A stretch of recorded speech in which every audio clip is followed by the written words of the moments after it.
नमस्कार। आज हम रीति काव्य की पृष्ठभूमि या रीतिकालीन पृष्ठभूमि पर मैं आपसे बातचीत करूंगा।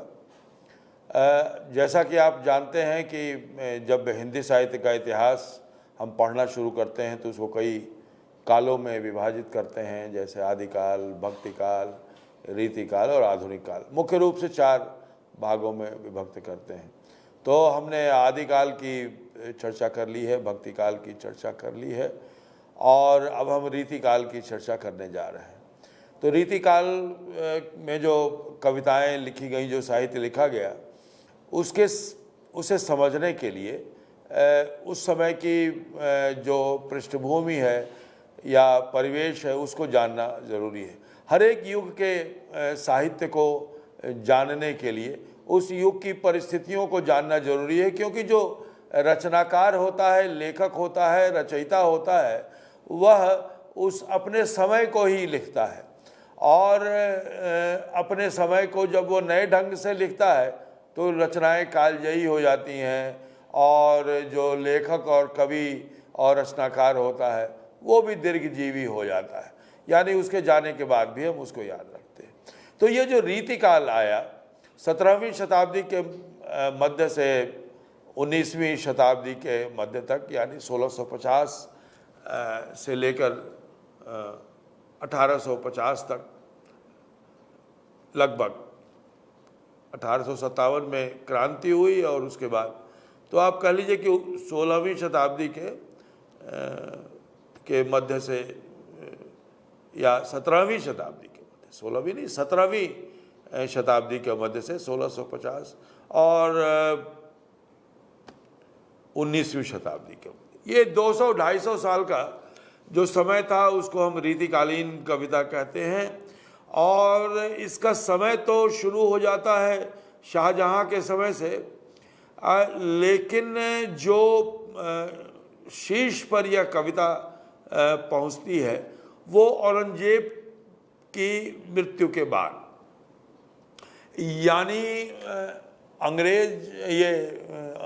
औरंगजेब जब धीरे धीरे शक्तिहीन होता गया और उसके बाद उसकी मृत्यु हो गई, तो जो क्षेत्रीय राजा थे वो क्षेत्रीय राजाओं ने अपनी सत्ता स्थापित की। केंद्र कमज़ोर हुआ और जब केंद्र कमज़ोर हुआ तो क्षेत्रीय सत्ता मजबूत हुई और वहाँ पर उन्होंने कलावंतों को रखने का काम शुरू किया। ये जितने रजवाड़े थे सब मुगल राज दरबार की नकल करते थे। मुगलों में भी देखिए अकबर ने नवरत्न रखा था, जिसमें रहीम खान खाना भी थे, जिनको रहीम कवि के रूप में भी हम अब्दुल रहीम खान खाना, जो बहुत बड़े कवि थे हिंदी के, रहीम आप जानते हैं। तो इसी तरह से शाहजहां ने भी पालित पोषित किया। देखिए जहांगीर ने उसको मेंटेन किया, लेकिन शाहजहां ने कला और संस्कृति के क्षेत्र में काफ़ी, संगीत के क्षेत्र को काफ़ी तवज्जो दी और उसको काफ़ी आगे बढ़ाया।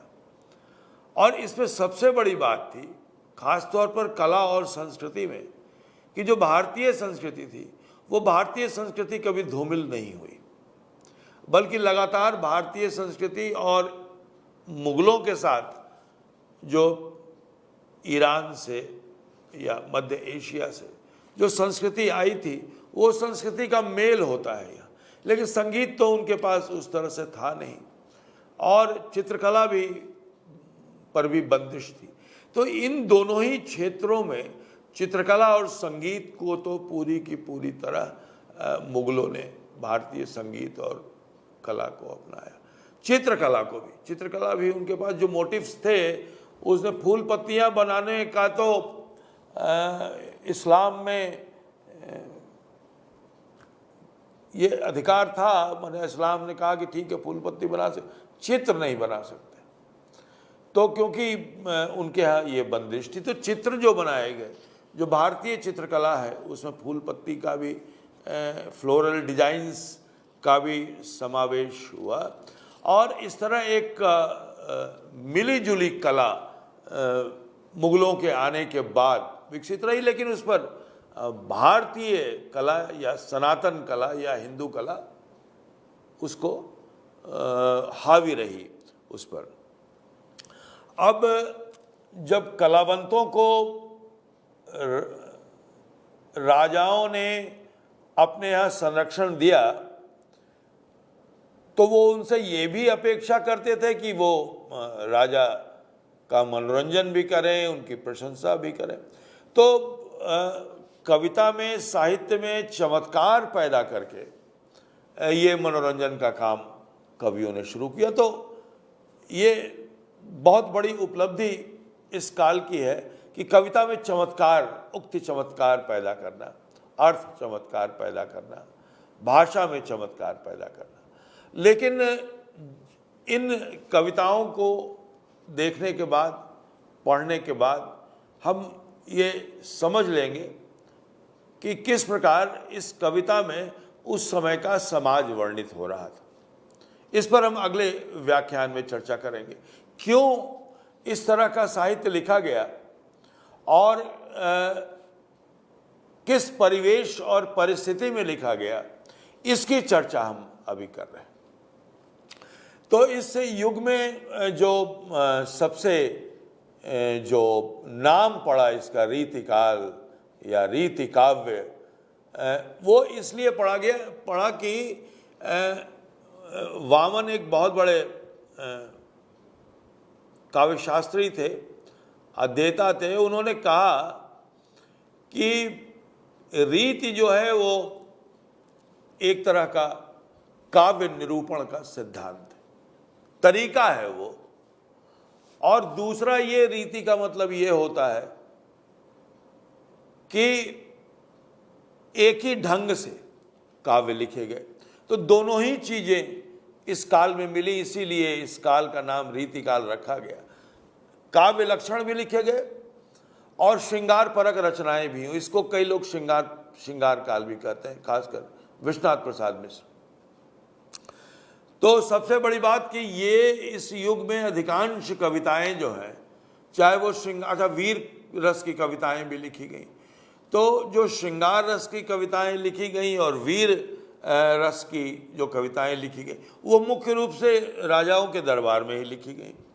लेकिन उसमें लोक व्यंजित हुआ, इस पर हम बाद में चर्चा करेंगे। और जो रीतिकाल में जो कवि हुए वो किसी न किसी दरबार में रहा करते थे। तो हम कह सकते हैं कि मुगल शासक शाहजहां के शासनकाल से रीतिकाल का आरंभ हुआ और उस समय कला की पराकाष्ठा थी, इसीलिए कविता में कला का प्रवेश हुआ। और निश्चित रूप से उस समय अलग अलग जो परंपराएं आ रही थी वो है। लेकिन एक बात जो महत्वपूर्ण है कि जो केंद्रीय सत्ता कमजोर हुई तो क्षेत्रीय सत्ता मजबूत हुई। वहाँ जैसे राजस्थान में, तो राजस्थान में रीति काव्य बहुत लिखा गया, फिर बुंदेलखंड में बहुत लिखा गया। तो वहाँ पर रजवाड़े बहुत थे, रजवाड़े संरक्षण देते थे कवियों को, और इस प्रकार नए ढंग की कविताएं लिखी जाती थी। अच्छा, एक बात उसमें ये देखते हैं कि ये कवि जो थे वो कवि राजा के लिए लिख रहे थे, लेकिन ये चूंकि कवि थे इसलिए इनके भीतर एक संकोच भी था कि हम केवल प्रशस्तिवाचक कविताएं भी लिख रहे हैं तो क्या आगे के लोग इसको कविता मानेंगे। तो इसलिए वो कहते हैं कि आगे के कवि रीझी हैं तो कविताई, माने आगे के लोग अगर इसे पसंद करेंगे जो हम लिख रहे हैं, पता नहीं वो साहित्य, माने उनमें वो कॉन्फिडेंस थोड़ा सा नहीं था कि आगे के कवि रीझी हैं तो कविताई। अगर लोगों को अच्छा लगा, बाद के आगे के कवि रीझी हैं, माने आगे के जो सहृदय हैं। उसने ये नहीं कहा कि आगे राजा महाराजा रीझ, आगे के कवि रीझी, साहित्यकार है। वो कहता है कि आगे आने वाले पीढ़ियों के साहित्यकार अगर इसको पसंद करेंगे तो कविताई नहीं तो राधिका कन्हाई सुमिरन को बहानो। अब ये जो कविता लिख दी गई उससे पूरी रीति काव्य की और रीतिकाल के जो कवि हैं उनकी मानसिकता का पता चलता है कि वो श्रृंगार की कविताएं लिख रहे हैं, लेकिन उनके मन में ये है कि हम अच्छी कविता भी लिखें और चमत्कार तो पैदा कर रहे हैं, क्योंकि इसके पहले भक्ति का काव्य है और भक्ति के काव्य में सूरदास कविता लिख चुके हैं कृष्ण और राधा को लेकर, उसमें आध्यात्मिकता भी है।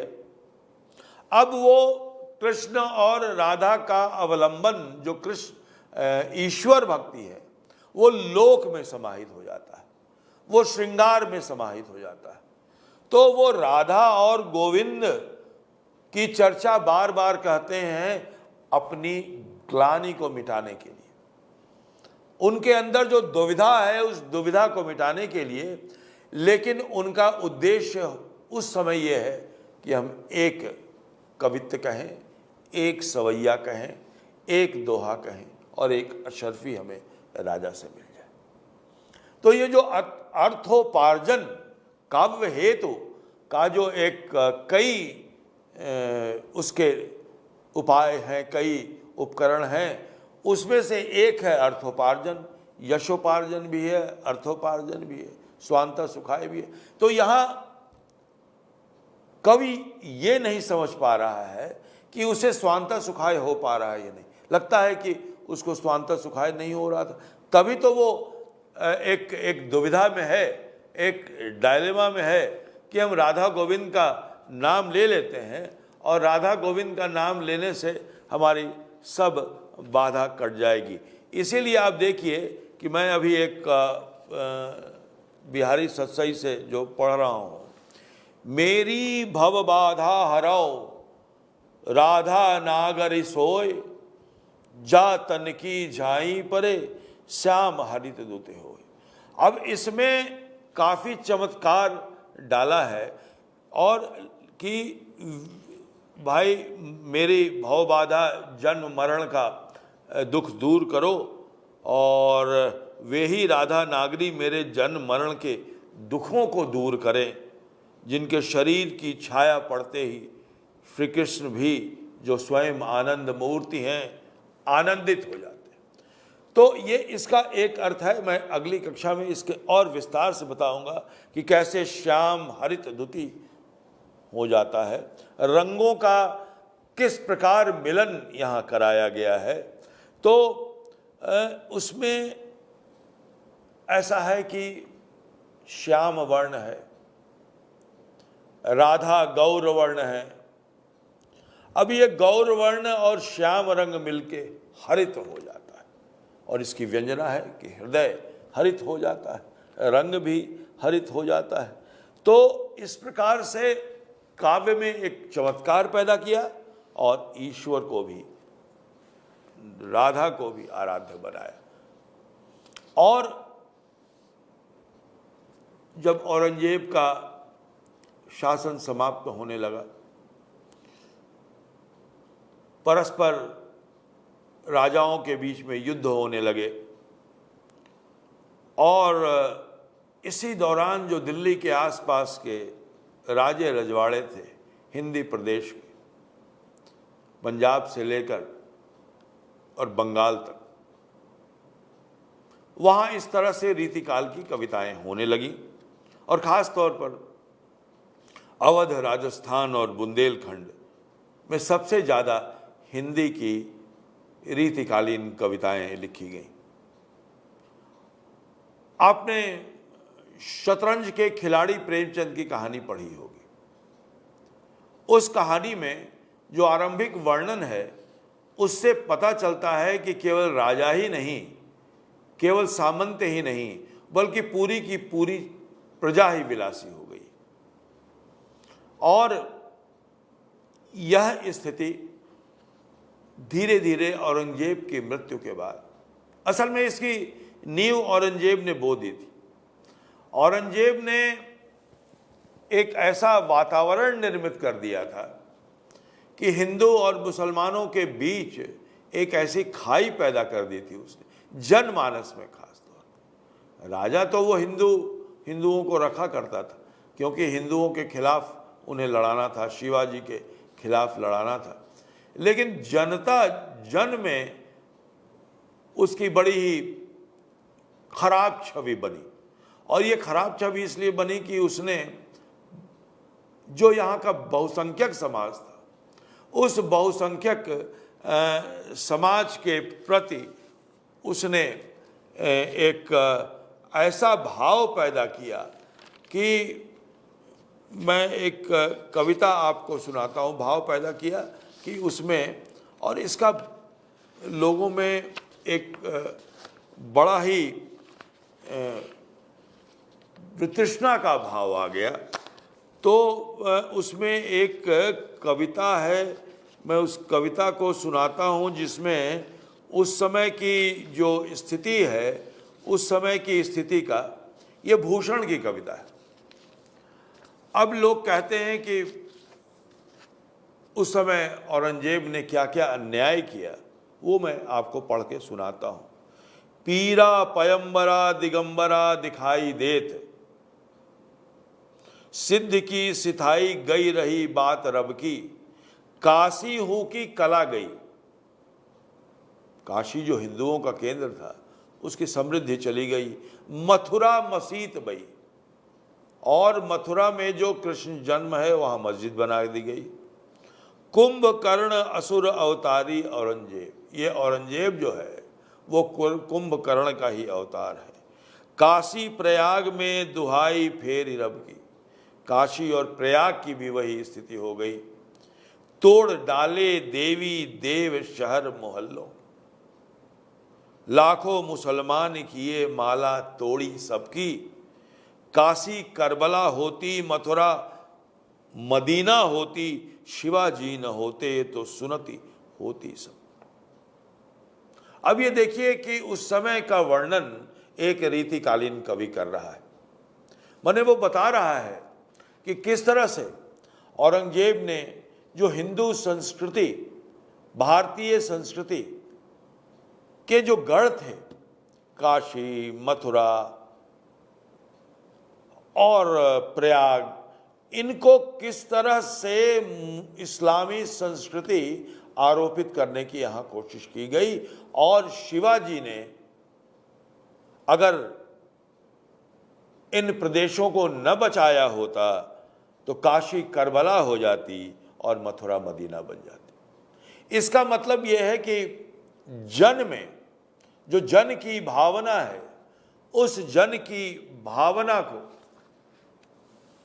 कवि व्यक्त कर रहा है।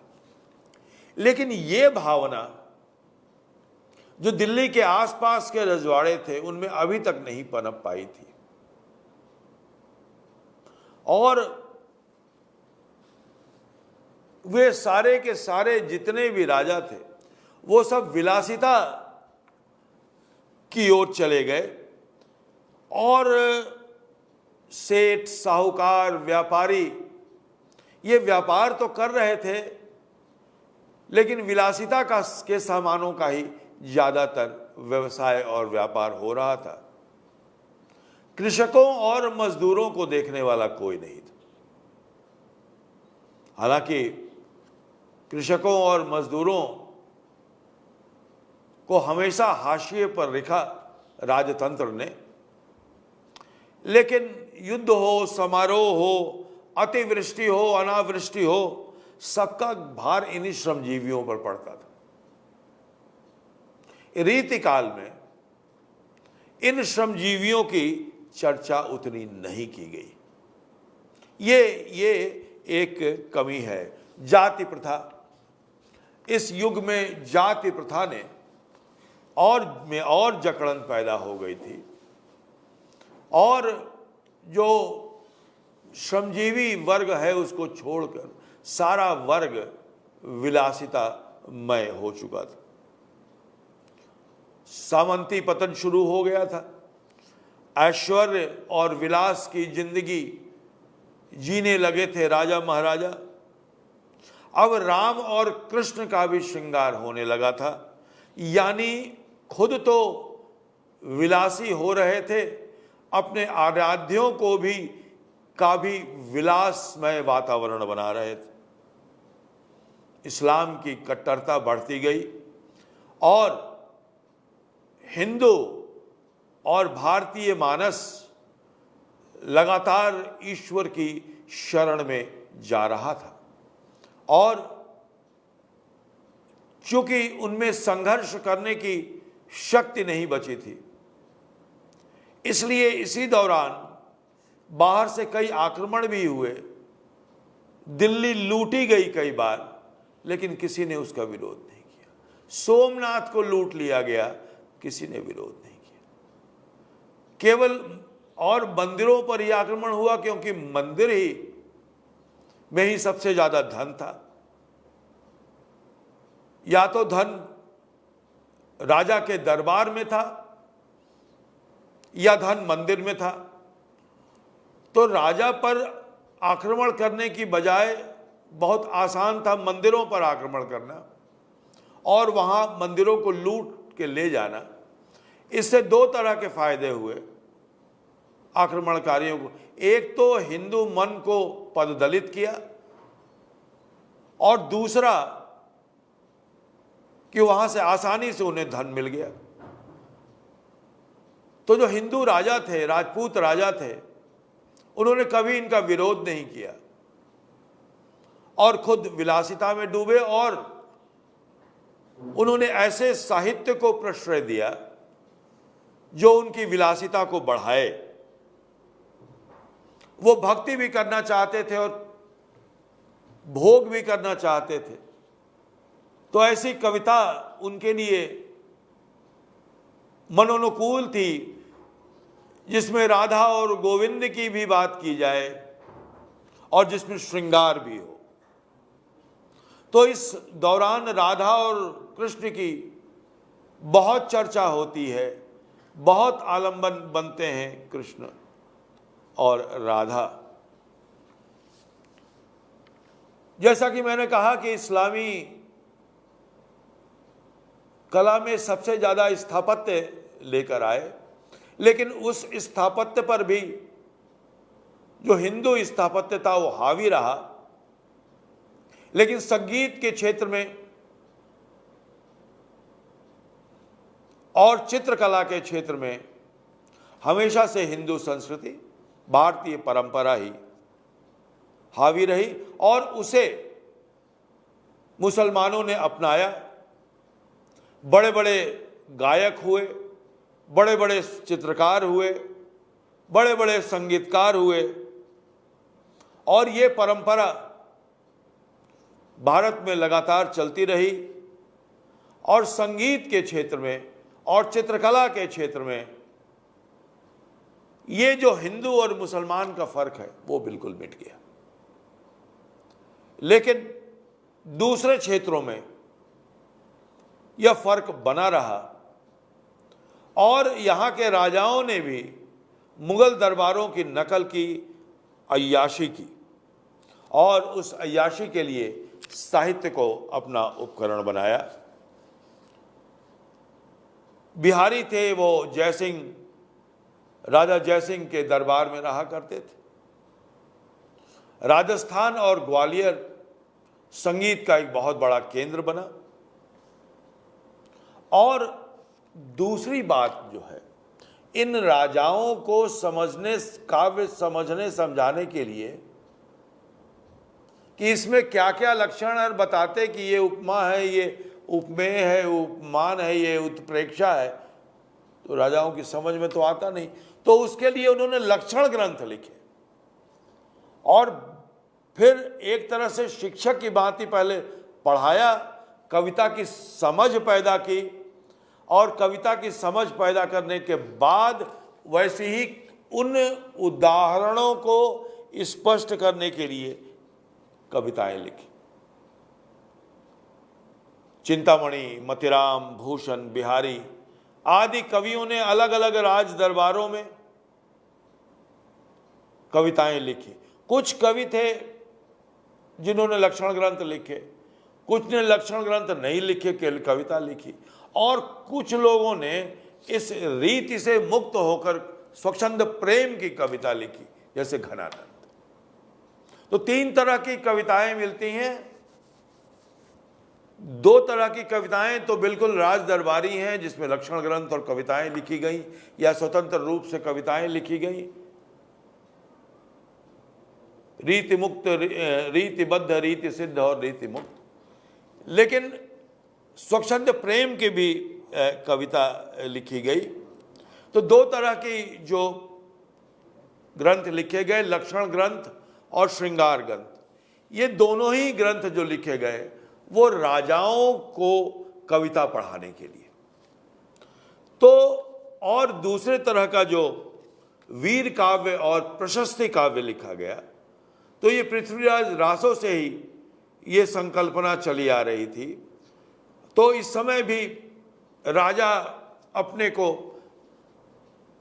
वीर कहलाने की, जब आप वीर नहीं होते हैं तो आप चाहते हैं कि लोग आपको वीर कहें, लेकिन कुछ राजा इस समय थे जैसे शिवाजी या छत्रसाल, जिनके दरबार में भूषण रहे थे।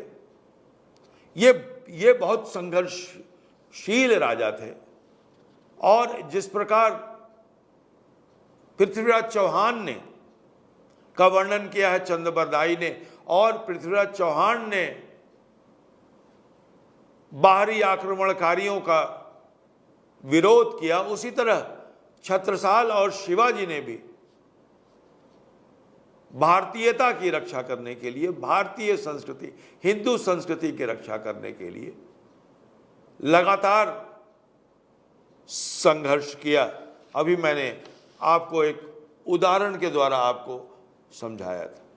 तो ये काव्य लक्षण कह के और काव्य कहने की परंपरा इसी दौरान शुरू हुई, और ये बहुत ही महत्वपूर्ण साहित्य इस समय सामने आया। तो विद्यार्थियों, आप ये समझ गए होंगे कि इस दौरान इस तरह की कविताएं क्यों लिखी गई, श्रृंगार की कविताएं ज़्यादा से ज़्यादा क्यों लिखी गई, वीर काव्य क्यों लिखा गया इतना ज़्यादा। लेकिन इस दौरान वो परंपरा भी चली आती थी, जैसे जो रहीम की परंपरा थी, नीति काव्य की परंपरा, और बिहारी ने भी लिखा, गिरधर कविराय ने भी लिखा, वृंद कवि ने भी लिखा, वैताल कवि, बहुत सारे कवि हैं जिन्होंने लिखा। तो ये जो परंपरा थी, साहित्यिक परंपरा पीछे से जो चली आ रही थी, वह साहित्यिक परंपरा चली आ रही थी। भक्ति की जो धारा थी, वो कृष्ण भक्ति की जो धारा थी, वो कृष्ण भक्ति की धारा लौकिक धारा में परिवर्तित हो गई। तो एक दरबारों में काव्य लिखा गया, दरबारों के लिए काव्य लिखा गया। ऐतिहासिक पृष्ठभूमि ये हुई कि सत्ता की केंद्रीयता, मुगल शासन बिखरने लगा, स्थानीय क्षेत्रीय क्षत्रपों का योगदान होने लगा, सामाजिक स्थिति ऐसी थी कि जिसमें बस विभाजन था ऐश्वर्य और जिनके पास कुछ नहीं है उनके बीच। सांस्कृतिक पृष्ठभूमि, नई कलाओं का विकास हुआ, संगीत का विकास हुआ, दरबारों में इसका विकास हुआ, लोक में भी विकास हुआ, और इस्लाम में सूफियों ने भी इसका संगीत का विकास किया। सूफियों ने जो संगीत को अपनाया वो भारतीय परंपरा के कारण। धार्मिक पृष्ठभूमि, इस्लाम के अलावा हिंदू धर्म में कई धाराएं थीं, जैन और बौद्ध धाराएं कमज़ोर पड़ गई थी, लेकिन शैव और वैष्णव धारा लगातार अपना आधार बनाए हुए थी। और राम और कृष्ण दो ऐसे आधार थे जिनको पकड़कर पूरी हिंदू जाति कहते हैं न, तिनके को सहारा मिल गया था। लेकिन राम और कृष्ण भी इस दौरान ऐश्वर्य के प्रतीक भी बन गए थे। उनकी पूजा होती थी तो उनका भी श्रृंगार होता था, उनको भी भव्यता प्रदान की जाती थी, उनको भी अच्छे अच्छे कपड़े पहनाए जाते थे। साहित्यिक पृष्ठभूमि, इस समय जो साहित्य लिखा गया वो परंपरा से जो साहित्य चला आ रहा था, वो परंपरा से जो साहित्य लिखा जा रहा था, वीर काव्य, नीति काव्य, लौकिक काव्य, वो परंपरा लगातार चली आ रही थी। इस दौरान जो श्रृंगार की परंपरा थी, जो आदिकाल से क्या संस्कृत साहित्य से जो श्रृंगार की जो परंपरा थी, वह श्रृंगार की परंपरा रीतिकाल में अपने पूरे यौवन पर आ गई और हिंदी में पहली बार इतनी बड़ी मात्रा में श्रृंगार काव्य लिखा गया। और निश्चित रूप से ये जो श्रृंगार काव्य लिखा गया, वह श्रृंगार काव्य लिखा गया राजाओं की रसिकता की, राजाओं की विलासिताओं की पूर्ति के लिए। लेकिन इससे जो काव्य निकला वह न केवल कला के रूप में बल्कि वस्तु के रूप में भी, और स्त्री की स्वच्छंदता और स्त्री को प्रेम करने के अधिकार के रूप में भी सामने आया। तो एक बहुत बड़ा परिवर्तन, बहुत बड़ा अंदर ही अंदर एक बहुत बड़ा परिवर्तन हुआ, जिसकी चर्चा हम आगे की कक्षा में करेंगे। तो यह काव्य एक सामंती वातावरण में लिखा गया। सामंती व्यक्तियों को ध्यान में रखा गया, क्योंकि यह इस युग का अधिकांश काव्य दरबारों में रचा गया, दरबार के लिए रचा गया। लेकिन चूंकि कवि लोक के बीच में, समाज के बीच में रहते थे, इसलिए उसकी जो विषय वस्तु थी वह विषय वस्तु लौकिक रही, लोक में रही, और लोक के स्त्री और पुरुष के श्रृंगार का चित्रण हुआ। इसमें राजा और रानी के श्रृंगार का वर्णन नहीं है। इसमें सामान्य स्त्री और सामान्य पुरुष, सामान्य नायक और सामान्य नायिका का चित्रण है। इसलिए दरबार में जो कविता पहुंची वो लोक की कविता पहुंची। ये लोक और दरबार का सम्मिलन हुआ इस कविता में। राजा के लिए कविता लिखी गई, इसलिए श्रृंगार का समावेश किया गया। लेकिन आलंबन किसको बनाया गया? लोक में रहने वाले लोगों का, नायक का, नायिका का। बड़ी बड़ी उड़ानें ली, कल्पना ली, और कल्पना का जितना विस्तार हुआ तो साहित्यिक रूप में एक बहुत बड़ा उछाल था हिंदी काव्य में कल्पना के समावेश के लिए। ऐसी कल्पना भक्ति काव्य में नहीं थी, ऐसी कविता कल्पना आदिकाल में नहीं थी। वहां बीज जरूर मौजूद थे, लेकिन कल्पना का जो प्रस्फुटन हुआ, प्रेम का जो स्वच्छंद रूप चित्रण किया गया, उसका जो इतना उत्थान हुआ, ये रीतिकाल की सबसे बड़ी उपलब्धि। और हमें रीतिकाल की कविताओं को केवल एक दरबारी कविता के रूप में नहीं, बल्कि लोक मन की कविताओं के रूप में देखना चाहिए। इसी बात को मैं विस्तार दूंगा अगली कक्षा में, जब मैं रीतिकाल की प्रवृत्तियों की चर्चा करूंगा। तो आज हमने रीतिकाल किस परिवेश में, रीति काव्य किस परिवेश में रचा गया, क्यों रचा गया, किसके लिए रचा गया, कहां से प्रेरणा मिली, कहां से वस्तु, कहां से विषय वस्तु उठाई गई, इन सब का वर्णन हमने किया।